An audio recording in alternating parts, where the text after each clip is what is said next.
Hi guys, welcome to my YouTube channel and my name is Ved Dubey. आज हम लोग हैं दीनानाथ मंगेशकर हॉल में, जो कि विले पार्ले से जस्ट स्टेशन के बाहर है। आज है 14 दिसंबर 2019 और आज के दिन 1986 में स्मिता पाटिल जी हम सबको छोड़कर चली गई थी। ये बॉलीवुड के लिए बहुत बड़ा नुकसान है, पूरी फिल्म जगत के लिए बहुत बड़ा नुकसान है। देखा जाए तो पर्सनल लेवल पे भी हम लोगों का एक बहुत बड़ा ही नुकसान है। सर, मेरा नाम सुधाकर कुलकर्णी है, भांडुप से आया हूँ। जयत्री जैन है। अच्छा, हाँ हाँ, वो फेमस, वो मेरे को बहुत अच्छी लगती थी। इसकी बार बार 2-4 बार तो मैंने उनकी भी देखी वही फिल्म। हर साल मैं बिना ये करके ये छोड़ के एक प्रोग्राम हर साल मैं देख रहा हूँ खुशी से। बहुत अच्छी तरह से प्रोग्राम मशहूर है। इतनी महान एक्टर वो है तो उनके बारे में क्या कहे, जो भी कहे वो कमी है। आप कैसे? Always fan of Smita Patil. वाह, Yeah, and I also like her son Pratik. ये और साल जीने चाहिए थे और अच्छे अच्छे पिक्चर आते थे, अच्छे अच्छे गाने भी सुनने होते। उनके पिक्चर के गाने सुनते तो दिल महसूस है। और क्या कहेंगे? और क्या कहूँ, इतने कम समय में वो हम सबको छोड़ के चली गई और हमारे पास ज़्यादा डेटा भी नहीं है। जो उनकी जगह है वो कभी पूरी ही नहीं हो सकती। Shakti was her. शक्ति Yeah, with Amitabh ji. She'll be always in our memories. क्या बोलने जैसी है क्या? बहुत जल्दी गए, हमको बहुत दुख हो गया। क्या करेंगे, भगवान ने जो दिया है उसमें। क्या बोले, I'll have shortage of words. I can't even speak the kind of actress she was and the kind of spontaneity she has. मुझे नहीं लगता आज के किसी एक्ट्रेस में वो है। और अपने सीता जी का ये चरित्र सुन के और जो उनकी जैसी बीमारी और ये सुन के बहुत दुख होता है कि ऐसे इतने महान हस्तियों के ज़माने में ऐसी ज़िंदगी का आखिरी ये आए।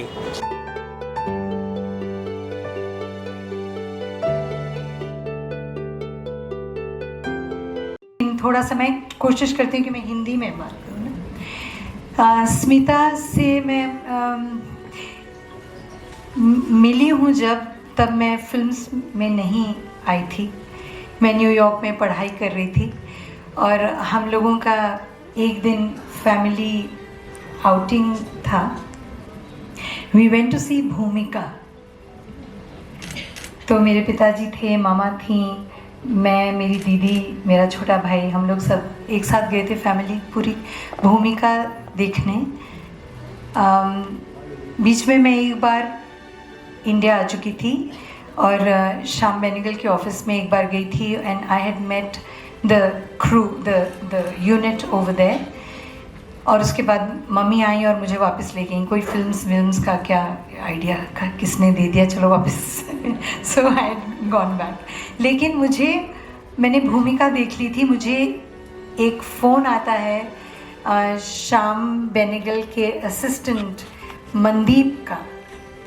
तो वो मुझे कहते हैं कि Deepti, since you are there in New York, मेरी एक दोस्त आ रही हैं, she is going to have a few hours at the airport, तो can you go and just she will be able to come out, या आगे की कोई कनेक्टिंग फ़्लाइट लेनी है तो can you go and spend कुछ उनके साथ थोड़ा टाइम बिताना। और मैंने कहा हाँ, कौन आ रहा है? तो he said Smita is coming, Smita Patil.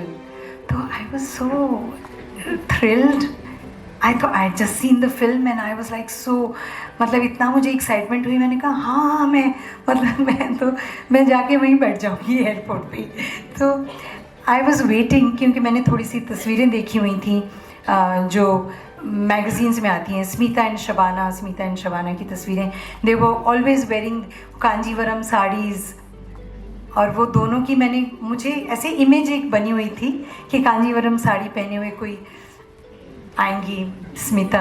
Flight से जब लोग उतरते हैं तो I should watch out for somebody wearing broad border के नाइस ब्राइट कलर्स।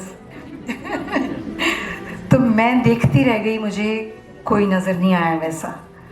तो मैंने कहा स्मिता पाटिल तो आई नहीं। तो मुझे ऐसा लगा कि घंटा और निकल गया, आधा पौना घंटा, 1 घंटा निकल गया। मुझे लगा कि शायद नहीं होगी फ़्लाइट, ये कोई गलती हो गई होगी या कुछ मिस हो गया होगा। तो I decided to go back. So when I decided to go, I thought, okay, let me just go to the washroom before I go back because it's a long drive for me. तो washroom में गई तो एक somebody was washing, a girl was washing her face. She was wearing blue jeans and a white short kurta. And when she was washing her face, तो मुंह नीचे था, पानी डाल रही थी मुंह पे. तो जैसे मुंह ऊंचा किया तो मैं शीशे में देख रही हूँ. I'm like, and that was Smita, and she just said Deepti, and that's we became friends since that moment. तो ये मेरी पहली मुलाकात है जो स्मिता के साथ थी. उसके बाद ऑफ कोर्स मैंने थोड़ा सा प्रोसेस तो अपना शुरू कर ही दिया था इंडिया आके कि मैं फिल्म्स ज्वाइन करना चाहती हूँ. पेरेंट्स से भी बात हो गई थी, वो मान नहीं रहे थे, वो अलग बात है, वो लंबी कहानी है. But when I came back, वापस आने के बाद श्याम बेनेगल जी के ऑफिस में मैं गई तो पता चला कि वहाँ कुछ कास्टिंग हो रही है. बट कास्टिंग हो चुकी थी, everybody was going off to Lucknow Junoon की शूटिंग के लिए. तो second time I met Smita was Junoon के लिए सब चले गए थे. 1 महीने के बाद मुझे फ़ोन आया वहाँ से कि एक छोटा सा रोल है, it will be like a screen test for you, तो would you like to come. तो मैंने सोचा बहुत बड़े मैंने तो एक्टिंग सीखी नहीं थी कहीं, कभी स्टेज पे भी काम नहीं किया था, बहुत डरती थी मैं इन सब चीज़ों से. तो मैंने सोचा बहुत मौका है ये, अच्छा चाहे 1, 2, 3 सीन ही होंगे लेकिन मैं चली जाती हूँ, ये मुझे करना चाहिए. बिकॉज आई न्यू कि उसमें नसीरुद्दीन शाह हैं, शबाना आज़मी, कुलभूषण खड़बंदा, जेनिफर कपूर, शशि, सभी हैं, मतलब अच्छे आर्टिस्ट. तो आई वेंट, और मैं और नफीसा अली दोनों नई लड़कियाँ थीं. तो मुझे श्याम बेनेगल ने कहा कि तुम यहाँ रहो और बस देखो, सबको ऑब्जर्व करो कि कैसे एक्टिंग करते हैं. तो एक दिन दोपहर में बैठे हुए सब खाना वाना खा रहे थे तो the same girl walks in with blue jeans and a white kurta, and that is my second meeting with Smita. तो वो 1 आध दिन शायद she was there. हम लोग मिले एंड फिर बॉम्बे आ गए. फिर बॉम्बे आने के बाद then of course I went to Grant Road जहाँ पे घर था. और मुझे ये याद है जब मैं पहले Grant Road, before I met Lalita, पहले जब मैं ग्रांट रोड में गई, पहला घर था.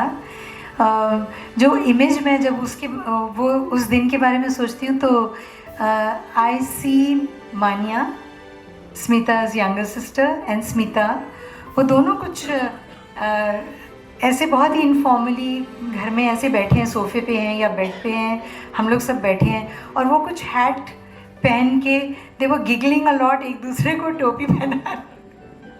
तो मुझे वो सीन नहीं भूलता कि 2 sisters गिगलिंग अवे, और वो एक टोपी है जो कभी वो पहन रही हैं कभी ये पहन रही हैं, they are just we are all laughing and कुछ इस तरह का एक माहौल मुझे ध्यान में आता है. एंड ऑफ कोर्स लेटर फिर हमारा एसोसिएशन बढ़ा और ललिता के थ्रू मैं स्मिता के पास फिर से काफ़ी सारी मुलाकात हमारी हुई. एंड देन मिर्च मसाला वाज द टाइम जबकि हम एक्चुअली सेट पे एक साथ थे और we spent some kind of quality time together. So I can go on and on, I can write a book about Smita also. I just have very fond memories of her and I am very happy, very very happy कि आज मुझे ये पुरस्कार मिल रहा है और वो भी इन लोगों के थ्रू.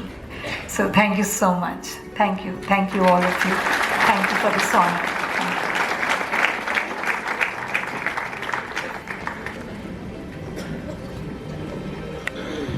पुढच्या वर्षी या पुरस्काराला जेव्हा देतो, मुझे ऐसा लगता है जब से एज एन पर्सन और एज एन डायरेक्टर मैंने अपने आप को तराशना शुरू किया तो एक नाम हमेशा मेरे जहन में रहा है, वो है स्मिता. उन्हें इतने आदर और सम्मानपूर्वक उनका नाम लेना, मतलब एक फैमिली मेम्बर की तरह वो है और उनका हम जिस तरह से नाम लेते वो सबसे बड़ी उपलब्धि है. वो सिर्फ एक अच्छी एक्ट्रेस नहीं थी, वो सबसे अच्छी पर्सन थी. और बहुत सारे एग्जाम्पल्स हैं जो हमने वक्त वक्त पे देखे हैं कि वो किस तरह से अच्छी अभिनेत्री के अलावा अच्छी पर्सन हमें सबको उसका प्रत्यक्ष अनुभव आया हुआ है। मेरे लिए तो मैं ये कहूँगा कि उनकी बहुत सारी फिल्में, जैसे मराठी की जैत्र जैत, उंबरठा, भूमिका, मंडी, निशांत, गमन, ये सारी फिल्में as an actor, as an director सारे लोगों को एक इंस्पिरेशन देगी और देती रहेगी और उन्हें हमेशा एक अच्छा कुछ काम करने का हौसला देती रहेगी। सो ऑफकोर्स स्मिता उम्र के 30 एज में उसका इस तरह से जाना वो हर किसी का पर्सनल लेवल पे नुकसान है, ये मैं मानता हूँ। भूमिका मतलब मैं हमेशा चाहूँगा कि एक एक्टर को, जब आप एक्टर होते हो तो आप एक्टर के साथ दो कैरेक्टर निभाते हो, एक अपनी पर्सनल ज़िंदगी का, एक और रियल ज़िंदगी का। सो स्मिता ने उस एज में जब भूमिका, और उसके लिए उसे फर्स्ट नेशनल अवार्ड मिला था, तो मुझे लगता है कि डेफिनेटली हर यूथ और हर जनरेशन को उसकी फिल्म भूमिका देखनी चाहिए। टू बी ऑनेस्ट बहुत सारी एक्ट्रेस हैं अभी की यूथ की, सोनाली कुलकर्णी, अमृता सुभाष, राधिका आप्टे, चित्रांगदा सिंह, ये बहुत अच्छी, देविका दफ्तरदार, ये बहुत सारी बेहतरीन एक्ट्रेस है और इन सारी एक्ट्रेस में कहीं ना कहीं स्मिता की छवि हमें दिखाई देती है। तो मैं पर्टिकुलर किसी एक का नाम नहीं लूँगा, मैं कहूँगा कि वो सारी एक्ट्रेस है जिनका नाम हम बहुत रिस्पेक्ट से ले सकते हैं।